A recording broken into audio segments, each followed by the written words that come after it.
Kita menyaksikan fenomena sosial media itu sangat deras gitu ya, dan dia nggak pandang bulu, dia akan melibas siapapun yang berada di jalurnya, gitu yang ya. berada di jalur. Tinggal kan apakah kita akan riding the wave, kita akan berselancar di sosial media, atau kita hanya jadi penonton saja. Saya selalu ajak ngobrol orang yang ketika ada yang konsul gitu, kita akan cari 3 keunggulan Anda, karena mencari DNA-nya itu jauh lebih penting ketimbang bagaimana how to communicate gitu. Nah, ini jadi poin penting menurut saya. Cari hal yang humanis, yang orang akan curious tentang kita.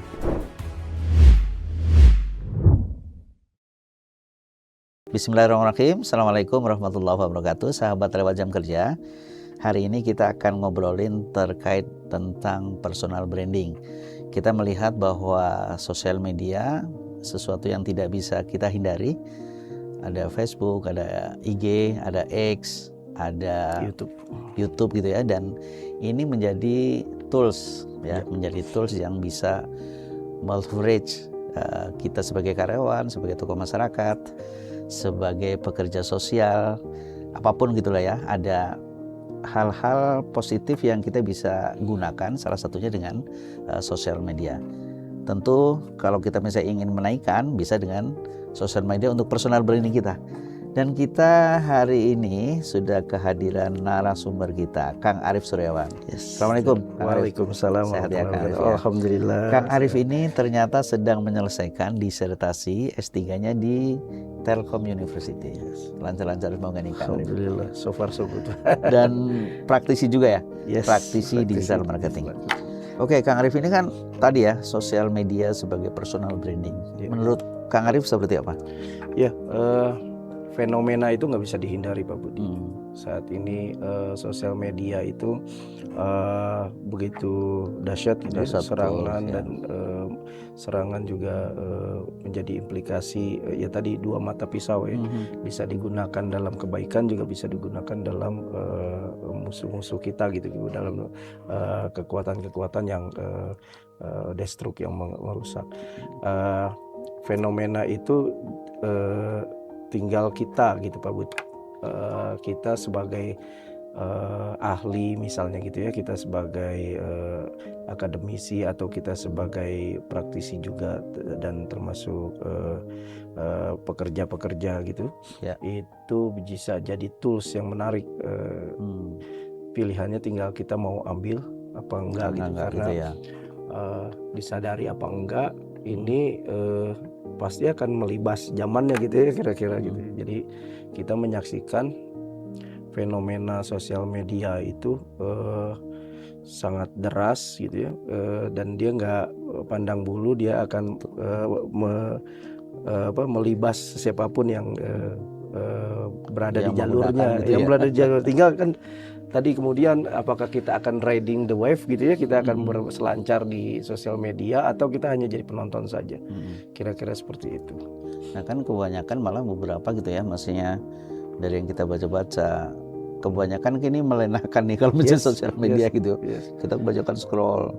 Tapi yang tadi ya, yang tema kita malam hari ini, personal branding malah kayak kesannya diabaikan gitu ya, fungsi-fungsi. Salah satu fungsi dari sosial media itu. Gimana, Kang Arif? Jadi studi saya juga tentang personal branding. Studi saya tentang personal branding, memang rumputnya di manajemen, tapi ngambilnya tentang personal branding dan di sosial media. Nah, personal branding sosial media ini menjadi hal yang penting buat kita ya. Bagaimana kita meleverage, tadi betul Pak Budi, bagaimana kita meleverage citra kita dalam derasnya sosial media itu. Nah, kalau kita bisa analisa gitu ya, kita bisa lihat ini bukan cuma sekedar tadi melenakan, bukan cuma sekedar have fun, bukan cuma sekedar ketawa-ketawa. Kalau bahkan dulu TikTok fenomenanya cuma sekedar joget-joget, ini bisa jauh lebih advance lagi untuk bisa membentuk citra kita. Hal yang paling mudah gitu bisa dilihat, Pak Bud. Kita bisa melihat karakter orang gitu ya, kira-kira gitu ya, kira-kira karakter orang dengan postingan-postingan yang ada di sosial media mereka. Nah itu yang paling mudah.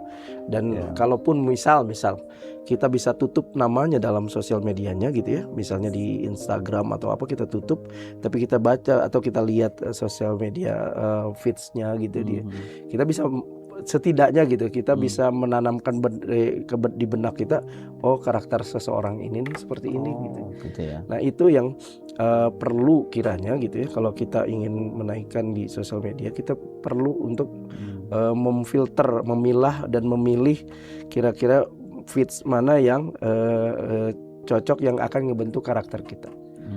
Kalau sekedar have fun aja tadi buat bercanda-bercandaan doang, itu kalau di Instagram itu ada ranahnya lagi Pak Bud. Itu di story. Oh di story. Story itu 24 jam hilang. Oh betul ya. Tapi kalau feeds orang bisa ngelihat selamanya. Ya. Kecuali kita yang hapus. Nah itu yang perlu diperhatikan kira-kira gitu ya. Dan kan teori personal branding tuh apa yang kita ingin orang mengenal kita dalam benaknya gitu. Dan itu nggak bisa banyak message gitu. Karena orang punya daya ingat yang tidak banyak gitu. Makanya orang-orang personal branding itu menyimpulkan dalam beberapa kata gitulah kira-kira gitu ya. Dia nggak semua kejagoannya dia diungkapkan dalam sosial media, enggak. Makanya dicari keunggulannya itu yang dimasukkan dalam sosial media, yang itu akan nanti membentuk benaknya gitu. Persepsi kita terhadap orang itu gitu ya. Yes, kan personal branding goalsnya itu ya, apa yang kita tanamkan ke halayak gitu tentang kita, kira-kira gitu. Kalau kita ngelihat dulu nih ada dai sejuta umat, berarti kan, tapi kan dulu belum ada sosial media ya. Dia harus benar-benar hadir di tempat tertentu atau offline gitu ya.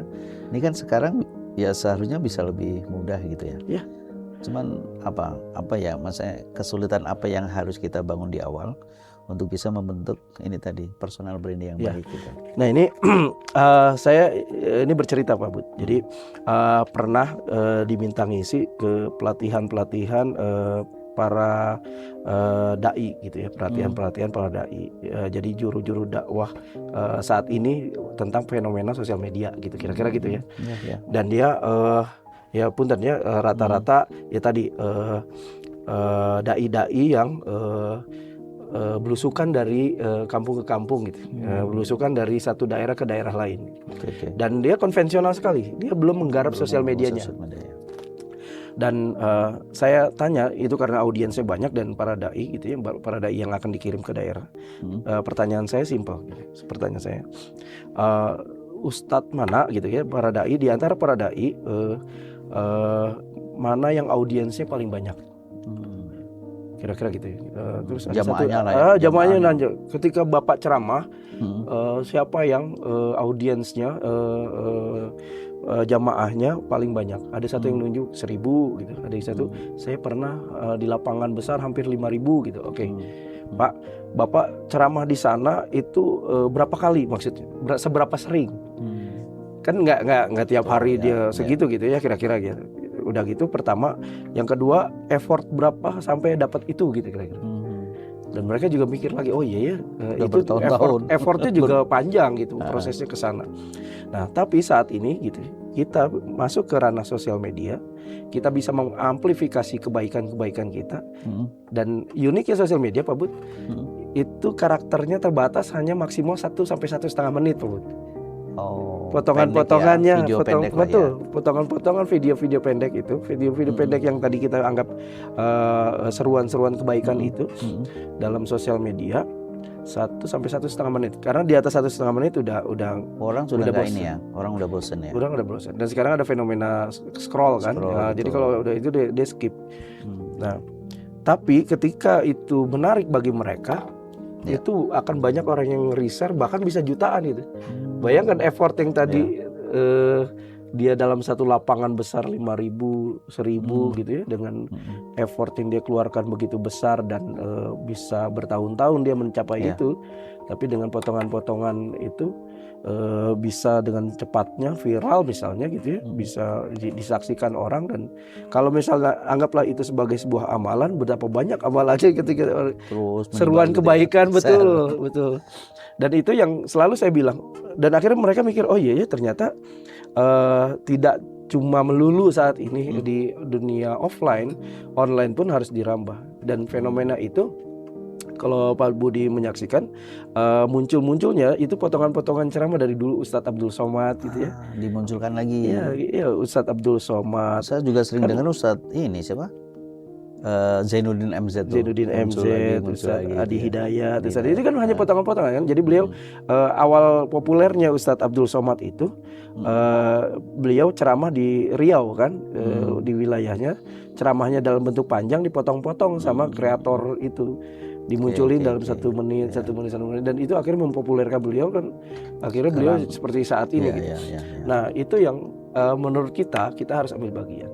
Dan apalagi sekarang ada yang kita khawatir gitu ya, fenomena LGBT apa segala macam. Saya justru kenapa itu muncul? Ya karena kita tidak berperan positif di ranah kebaikannya gitu. Makanya ranah-ranah itu dimiliki oleh, atau setidaknya digunakan mereka untuk mengkampanyekan kegiatan-kegiatan yang menurut kita kurang pantas.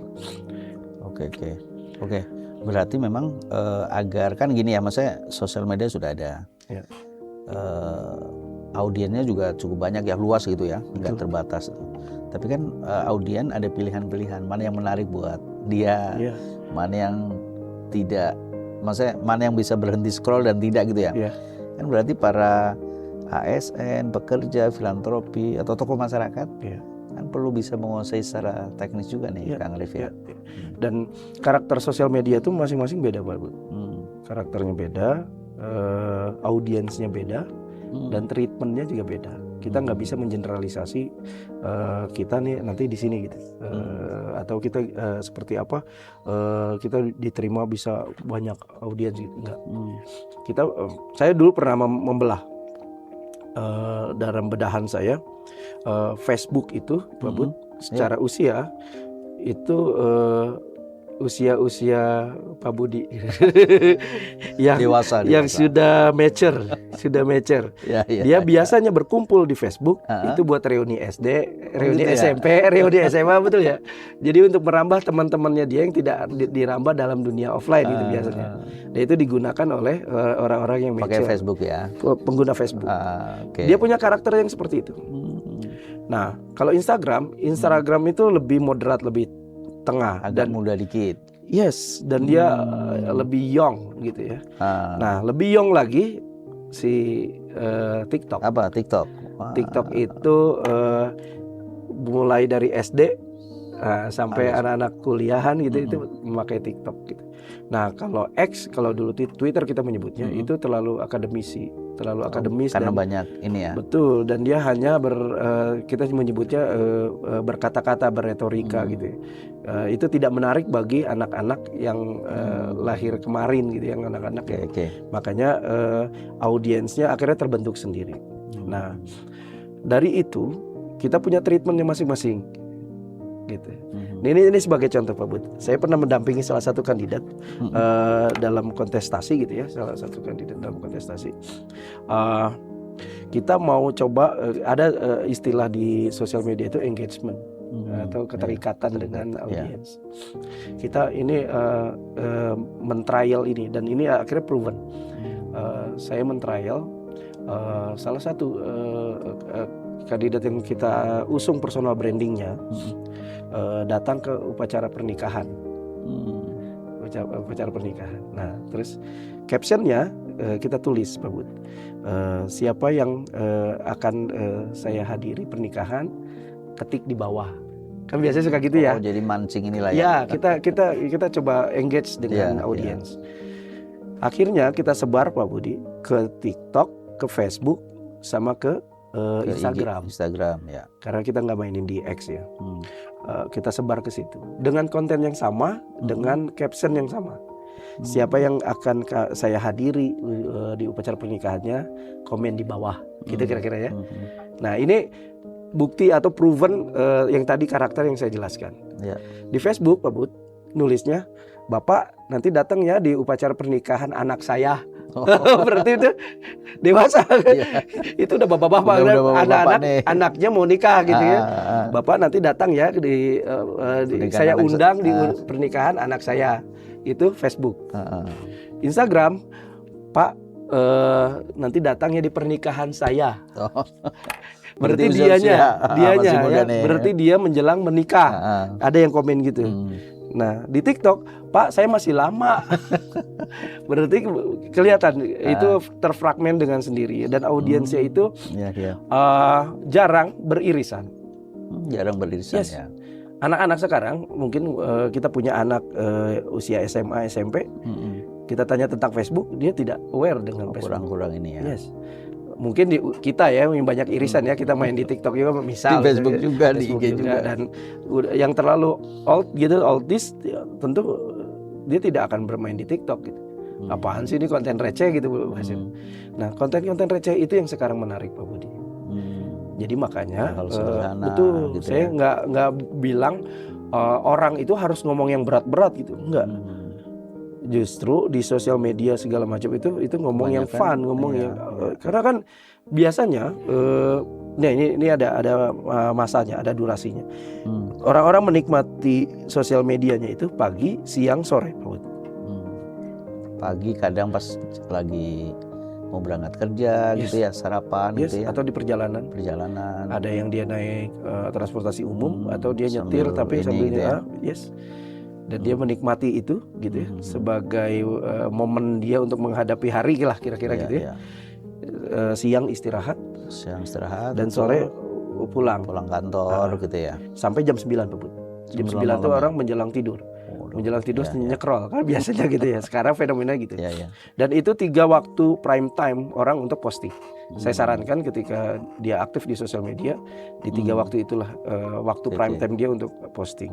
Karena kemungkinan untuk dilihat orang itu jauh lebih besar ketimbang di waktu-waktu lain. Karena lagi orang ngumpul di itu kita sebutnya prime time. Kita sebutnya prime time. Nah, tadi balik lagi itu punya karakter masing-masing, punya pendekatan masing-masing dan berarti kalau kita karyawan atau kita tokoh masyarakat harus pilih salah satu itu atau gimana? Harus ngambil tiga-tiganya juga nih.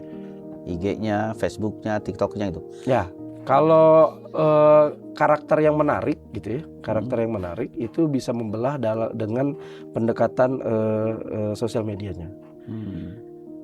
Tanda kutip kita nggak mungkin saat ini ya Pak Bud, kita nggak mungkin ngebodor di Facebook Pak Bud. Karena ya tadi lawakannya bapak-bapak beda dengan lawakannya yang ada di TikTok. Yang di TikTok ya, betul. Treatmentnya beda. Kalau di Facebook ya tadi kita seremonial aja karena itu penting bagi penikmat Facebook. Disebutnya warga Facebook. Nostalgia mungkin ya. Betul. Jadi peringatan-peringatan ada acara apa, ada event apa segala macam gitu. Dan yang kalau misalnya kita menuju ke audiens kita, ini kan tadi karakternya tadi ketika kita PNS, kita mau ngejar apa sih misalnya gitu ya. Kita pengen kita dikenal positif, PNS yang berkinerja positif, kinerja baik apa segala macam. Nah, baiknya di Facebook dengan IG seremonial. IG ya. Yes. Kenapa nggak TikTok? Karena PNS sekarang terutama anak-anak muda itu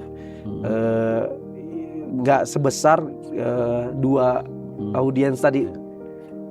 Kan audiens anak muda yang sekarang jadi PNS gitu ya, yang tadi penikmat TikTok tidak sebesar dan tidak decision making 2 tadi gitu. IG sama Facebook ya. Karena rata-rata pejabat-pejabat itu kan hanya main di 2 itu kan.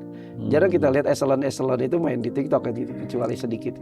Dan sosial media juga sudah banyak untuk mempromo ya tadi misalnya instansi kantor gitu kan ya. Dan karyawan-karyawan itu gitu ya malah menjadi marketer masing-masing ininya instansi gitu ya. Iya, dan yang sering disalahartikan kan hanya sekedar seremonial gitu ya, hanya sekedar mendokumentasikan terus dipublish gitu ya, tanpa dia ngelihat atau bisa menganalisis reach-nya, terus jangkauannya, engagement apa segala macam. Nah, itu yang poin selanjutnya ya Pak Bud. Jadi bagaimana kita menyasar nggak cuma sekedar seremoni saja, tapi bisa jauh lebih engage dengan audiens kita. Nah, Ini menarik karena dulu fenomenanya kalau Pak Budi tahu itu dimulai di 2012 kalau Pak Budi. Jadi mulai instansi-instansi bikin akun-akun itu 2012. Dimulai dari dulu Jakarta itu Jokowi Ahok awalnya. Awal Udah itu memang Jokowi. sosial media betul ya. Sosial media mulai naik. Nah pengaduan-pengaduan dulu direct di sana. Dan akhirnya diikuti oleh nasional kan. Jadi ketika misalnya kalau sekarang ada sebutannya mention, ketika misalnya ada kegagalan sistem atau misalnya di kelurahan mana yang kurang makanya di sana diperintahkan di 2012 itu ya dimulainya diperintahkan masing-masing buat akun-akun agar mudah untuk nge-tag-nya gitu. Nah lari ke Bandung itu dimulai dari Ridwan Kamil. 2000 Ridwan Kamil itu pemerintahan 2013 Ridwan Kamil Mang Odet gitu ya. Nah itu di tiap-tiap kelurahan bikin akun-akun ini ya. Untuk mudah nge-tag gitu. Nah akhirnya sekarang semua mulai tergeneralisir gitu ya. Hampir semua instansi nasional bisa ada akunnya. Dan kita dengan mudah. Dan itu jadi directory searching kita kan. Jadi kalau kita nyari apa-apa mau lihat informasi cukup scroll. Kalau dulu kan misalnya cari sesuatu, cari rumah makan kan lewat Google ya. Iya. Lewat Google. Kalau sekarang anak-anak muda gitu, kalau nyari di mana gitu ya, ya langsung IG. Yes. Kita belum tahu rasanya masakan katakannya. Tapi ngelihat review, ngelihat testimoni lewat sosial media. Dan itu ada kampanye yang menarik Bu. Jadi kalau dulu misalnya salah satu rumah makan itu mengkampanyekan iklannya rumah makan itu di media-media banner, spanduk apa segala macam gitu ya. Atau dia melakukan kampanye iklannya dia di sosial media. Sekarang orang itu lebih trust terhadap rekomendasi. Betul. Jadi dianggap lebih natural ketimbang itu yang tadi hanya ya kan dia pemilik, wajar dong dia yang positif-positif. Cerita yang baik-baik wajar ya.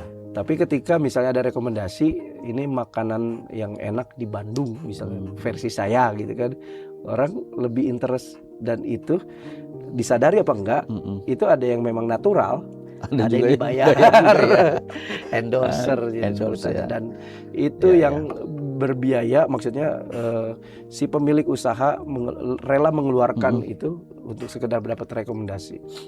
Ya, berarti kan ya tadi kalau misalnya kita kembali lagi ke personal branding gitu ya. Berarti kan ini sosial media bisa kita lakukan untuk tujuan-tujuan ya bukan pencitraan ya, menggambarkan kita yang ingin kita jual dalam tanda petik gitu ya. Apa yang harus kita lakukan lebih awal gitu, misalnya saya katakan ASN atau saya filantropi gitu ya, sosial, pekerja sosial, biar saya juga menggambarkan saya yang ingin saya tuju, juga bisa menggambarkan instansinya gitu. Gimana kira-kira? Biasanya kalau saya memformulasikan gini Pak Budi, saya selalu ajak ngobrol orang yang ketika ada yang konsul gitu ya, seperti apa tadi langkah taktisnya untuk melakukan personal branding. Karena mencari DNA-nya itu jauh lebih penting ketimbang bagaimana how to communicate ya. Jadi cari dulu, digali dulu. Berarti saya ini dulu ya. Yes. Potensinya dulu. Potensi dicari saya dulu. apa nih gitu ya. Saya selalu ngobrol banyak. Kalau yang orang tidak yang saya kenal, saya selalu tanya, ceritakan tentang Anda. Jadi dia cerita gitu kan. Atau kalau yang saya kenal, wah kayaknya ini cocok. Dia cocok sini gitu ya. Dan saya hanya mengambil kayak tadi yang kita bahas di awal Pak Bud.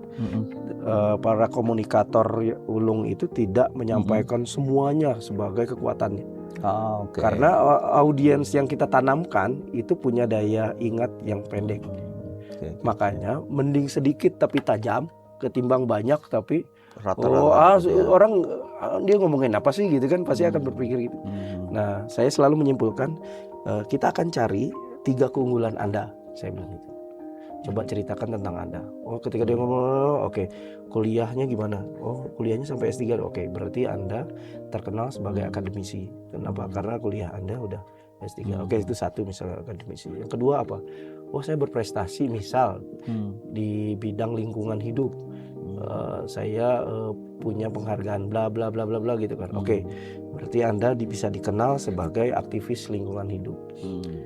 Jalanin aja ya, bisa jadi itu jalurnya dia kan, career path-nya dia kan. Beliau akan jadi expert di sana, di ranah sana. Tadi akademisi, yang kedua expert dalam lingkungan hidup, misalnya dia peduli tentang sampah, dia suka ngomong, diundang sebagai pemateri di acara-acara yang kepedulian sampah tentang bioorganik itu misalnya gitu ya.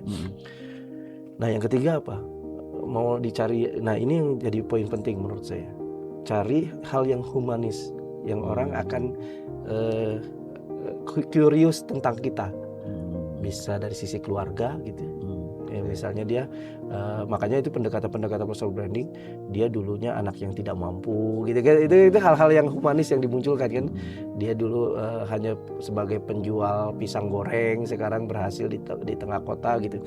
Nah itu apa? Atau dia family man, dekat dengan keluarga, dia selalu bawa istrinya kemana-mana dengan keluarga. Nah hal-hal humanis itu yang ini akan mengenerate dia sebagai, oh ya ini orang yang dekat dengan saya gitu. Dia sama kayak kita apa adanya gitu. Tadi kalau akademis mungkin nggak semua orang punya posisi itu gitu ya, akademisi gitu ya. Dan itu dari keunggulannya dia. Yang kedua ekspertisnya dia gitu ya. Nah yang ketiga hal humanis apa yang bisa dimunculkan. Ya kalau di Jawa Barat nih kan kita kenal Pak Gubernur nih ya. Kan rutin di sosial media gitu ya. Ini berarti ada ya bisa jadi personal branding juga beliau gitu ya. Bisa lebih dekat ke masyarakat. Hal-hal yang misalnya apa ya serius kemudian dibuat santai gitu ya. Berarti cocok juga nih untuk dan Pak KDM, Pak Gubernur kita itu udah ngebangun jauh-jauh hari di Purwakarta, Pak Bud. Beliau jalan, ya mungkin kalau kita menyebutnya Jokowi dengan belusukan, dia juga melakukan itu, tapi tidak menyebutnya dengan belusukan gitu. Beliau datang segala macam dan beliau memang sangat praktikal gitu di lapangan. Dia tidak berteori banyak dan itu keautentikannya beliau, Pak Bud. Beliau bukan orang yang diterjemahkan dalam ruang-ruang rapat harus bla bla bla gitu, tapi beliau menyelesaikannya di lapangan. Misalnya ada sampah atau misalnya ada drainase yang tertutup apa segala macam, beliau bisa datang turun dari mobil marah-marah misalnya gitu ya, dan itu keautentikan beliau dan itu yang jadi nilai plus beliau.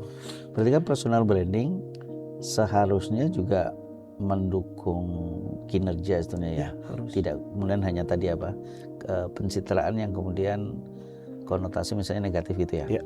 Harusnya kan mendukung, ya benar yang dia lakukan memang benar-benar seperti ini gitu. Betul. Ya, menyelesaikan permasalahan-permasalahan gitu ya, Kang Arif ya. Betul. Jadi ini juga di disertasi saya, Pak Budi. Jadi personal branding sering dimaknai hanya pencitraan atau kamuflase belaka. Gitu. Karena banyak orang yang lihat, oh ini fake nih, orang ini nggak apa adanya gitu. Dan masyarakat sekarang udah cerdas, Pak. Udah bisa ngelihat, oh ini bohong nih gitu, bukan dia nih gitu. Ini adalah buatan di depan TV atau di depan sosial media. Nah, akhirnya kita menemukan, saya dalam pencarian saya di disertasi saya itu menemukan ada namanya teori tentang authentic personal branding. Diciptakan atau digagas oleh Rampersad di 2009 teorinya. Jadi authentic personal branding itu mau melihat emang dia apa adanya, Pak Bud. Karakter adanya itu yang muncul, yang orang oh iya bener emang keseharian dia gitu kok. Ketemu offline juga gitu, di sosial media juga seperti itu gitu ya. Dan itu yang terjadi. Misal Bu Risma, Bu Tri Risma hari ini di Surabaya gitu ya. Ya emang kesehariannya emak-emak begitu gitu. Emak datang dengan marah-marah gitu dan dia tidak suka rapat-rapat bertele-tele gitu kan. Karena karakter emak-emak banget ya emang gitu gitu kan kira-kira gitu ya. Terus Anies Baswedan dengan akademisi ya emang dia seorang rektor gitu ya, rektor dan akademisi lulusan luar negeri segala macam. Ya emang autentiknya seperti itu. Nah, tadi balik lagi yang perlu dicari DNA-nya, Pak Bud. Seseorang ini akan dikenal sebagai apa dan itu dirinya dia banget gitu. Kalau tadi saya menyimpulkan, ambil 3 kekuatan itu yang itu bisa merumuskan. Kalau tadi kita kerucutkan bagaimana dengan ASN? Nah, itu gimana dengan ASN ya?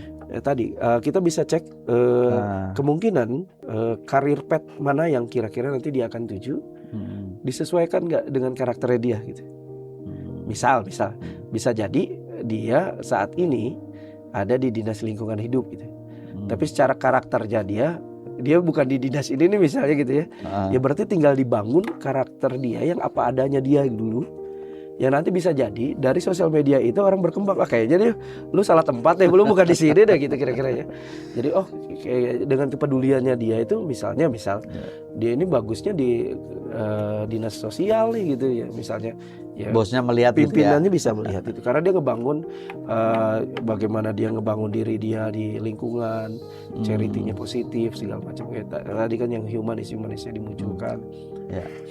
Tapi saya ngeliat kalau apa ya maksudnya lebih yang ada sekarang mungkin untuk kayak berbisnis, mungkin yang personal branding, dia jualan apalah gitu ya, berarti kan ini cocok lah dengan jualannya. Atau ya kayak tadi tokoh masyarakat gitu ya, pekerja sosial gitu. Tapi kalau kayak ASN sama BUMN gitu cocok nggak ya untuk personal branding ya? Kalau menurut saya bagus banget. Apalagi dia tujuannya kan untuk peningkatan karir. Jadi tinggal orang kan sekarang dikejar-kejarkan sama pemerintah itu merit system itu. Sesuai dengan kapabilitasnya dia gitu. Nah, merit system itu akan menjadi setidaknya gitu ya, menjadi tolok ukur baru bagi ASN. Nah, atau dia bisa jadi Pak Bud kalau ngerasa ya beberapa saya keliling-keliling itu saya mah capek kayaknya udah begini aja lah gitu. Apa yang harus saya lakukan hari-hari di kantor udah capek itu ya. Apa yang bisa saya lakukan dengan pencitraan saya yang saat ini. Nah, kita bisa lihat kalau itu dari sisi kenegaraan gitu ya. Kita bisa lihat dari sisi lingkungan. Bapak Ibu mau dikenal di lingkungan sebagai apa? Itu yang bisa jadi nanti jadi karakter positif di lingkungan. Misalnya kalau di kantor kan mungkin ada masanya pensiun gitu ya. Tapi kalau di DKM sekitar rumah di DKM menjadi ya kan kita nggak tahu gitu ya, betul. Kita nggak tahu ya, ada orang yang bahkan meroketnya itu setelah masa retire-nya dia gitu. Ya kan kayak Kolonel Sanders itu kan juga menciptakan KFC udah 76 tahun gitu ya. Kita nggak ada yang tahu. Tapi tadi ketika dia ngelihat saya mau udah gini aja lah. Di ASN juga udah selesai, sebentar lagi juga mau pensiun gitu. Saya apalagi yang harus dikembangkan. Saya ngasih lihat yang menarik Pak Bud, nanti bisa dilihat di Instagramnya. Ada orang di Instagram Pak Bud, dia hanya suka masak. Dia koki, dia chef. Dia chef di Jepang gitu. Dia hanya bikin nasi goreng Pak Bud. Tapi followernya banyak banget. Kontennya dia itu hanya selalu bikin nasi goreng gitu. Ya kan tadi kita bisa melihat gitu ya. Misal seorang ASN ngerasa udah mentok di karirnya tapi dia punya hobi masak misalnya. Bisa untuk ini ya. Ya, atau dia punya kemampuan untuk mendaur ulang barang apa misalnya gitu. Nah, itu kan jadi salah satu solusi dia. Dia pengen dikenal sebagai bisa juga sebagai hiburan. Ya. Kesibukan di kantor, kesibukan di apa ya? Betul. Bisa di kegiatan positif di luar kantor. Dan orang nanti terfragmen Pak Bud. Orang hobinya itu akan kebelah dengan sendirinya. Kayak saya konten saya itu kebanyakan gitu ya. Kebanyakan itu karena suka lari, kebanyakan konten lari sama konten naik gunung gitu. Orang dengan aktivitas naik gunung. Dan itu harus ini ya, maksudnya ya kan ada ya konten semuanya diambil, diupload gitu ya. Apakah kalau misalnya mau personal branding gitu ya? Berarti kan konten-konten yang mengarah ke situ aja gitu ya? Betul. Jadi harus satu jalur betul, gitu ya? Betul. Itu kan tadi 3 DNA itu yang 3 positif. titik kuat itu tadi. Titik kuat itu diamplifikasi dalam konten.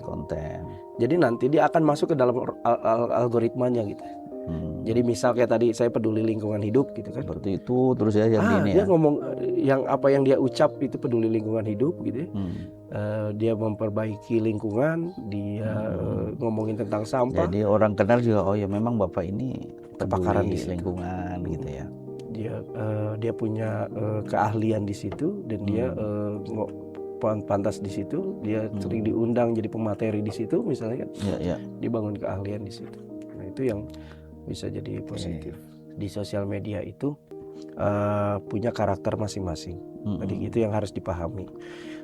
Momen posting itu jadi penting. Berarti pilihan apakah kita pakai Facebook, pakai IG, pakai TikTok tuh sesuai dengan karakter kita atau mungkin apa ya, audiens kita gitu mungkin ya, audiens kita ya. Atau tadi gini, trialnya kita bisa trial postingan dengan mirroring sebutannya. Mana yang responnya gede, Ya, berarti kita yang ambil tuh. jadi kita dengan postingan yang sama dengan konten yang sama kita masukin di Facebook, di IG sama di TikTok. Kita lihat nanti audiensnya kayak tadi yang tadi pernikahan itu contohnya. Nah dari situ kita bisa tahu, oh oke, ternyata audiens saya apa yang saya brandingin positif dimakan banyak tanda kutip sama audiens di Instagram. Oke. Berarti stressing pointnya kita di Instagram. Yang lain perlu nggak? Perlu. Itu buat sekunder, buat pendukung gitu, buat supporting. Nah dari situ juga kita bisa tahu waktu postingnya nanti akan belajar sendiri. Waktu posting momennya akan terbentuk. Terus apa yang harus diposting? Nah salah satu syaratnya tadi kita ngebentuk personal branding itu adalah continuity atau konsistensi. Ya. Jadi lebih baik konten misalnya sehari satu ketimbang banyak tapi habis itu puasa gitu misalnya. Nah, sehari satu itu yang akan membentuk konsistensi kita. Kalaupun misalnya saat ini kita masih nol nih, belum sama sekali menyentuh sosial media gitu, itu nggak masalah ya? Nggak ada masalah. Bisa orang mulai dari awal. Dari awal ya. Yes. Tadi yang perlu ditanamkan apa yang dia mau tanamkan ke orang lain. Rumuskan, dia bercermin atau nanya orang untuk mendapatkan feedbacknya, dia bisa bercermin dalam 3 kekuatan. Ini langkah taktisnya Bapak. Berarti kalau misalnya nggak konsultan nih, nggak ke Kang Arif, mungkin dari orang terdekat kita melihat ini ya. Audiens atau orang bisa menilai karakter dia seperti apa. Gitu ya. Cari 3 kekuatan dan itu dilakukan di sosial media. Sosial media itu tools. Jadi bagaimana kita mengamplifikasi itu. Ya. Tapi DNA-nya tetap nempel kan karena dia itu embedded di badan dia gitu kan. Ya, kalau misalnya kita memaksa diri untuk beda dengan yang sehari-hari kita, kalau secara pribadi juga nggak nyaman juga gitu ya. Betul, dan orang pasti bisa menilai. Iya nih kepura-puraan atau benar gitu ya. Kan, antara algoritma dengan nilai kan harus. Iya, dan akhirnya juga orang akan firm, apalagi misal orang dekat sama Pak Budi misal kayaknya bukan Pak Budi banget nih. Kayaknya bukan Pak Budi banget gitu. Orang juga pasti akan lihat gitu. Iya. Oke, berarti ini belum terlambat ya buat rekan-rekan pekerja sosial, ASN, filantropi, tokoh masyarakat gitu ya untuk menggunakan sosial media, dan harus positif lah ya Kang Rif ya. Betul. Oke, makasih banyak nih Kang Rif diskusinya. Ini semoga sosial media bisa membuat lebih ini ya, nilai-nilai kebaikan juga semakin bertebaran di dunia maya gitu ya. Semoga manfaat. Siap, atur nuhun. Sami-sami Pak Budi. Assalamualaikum warahmatullahi wabarakatuh.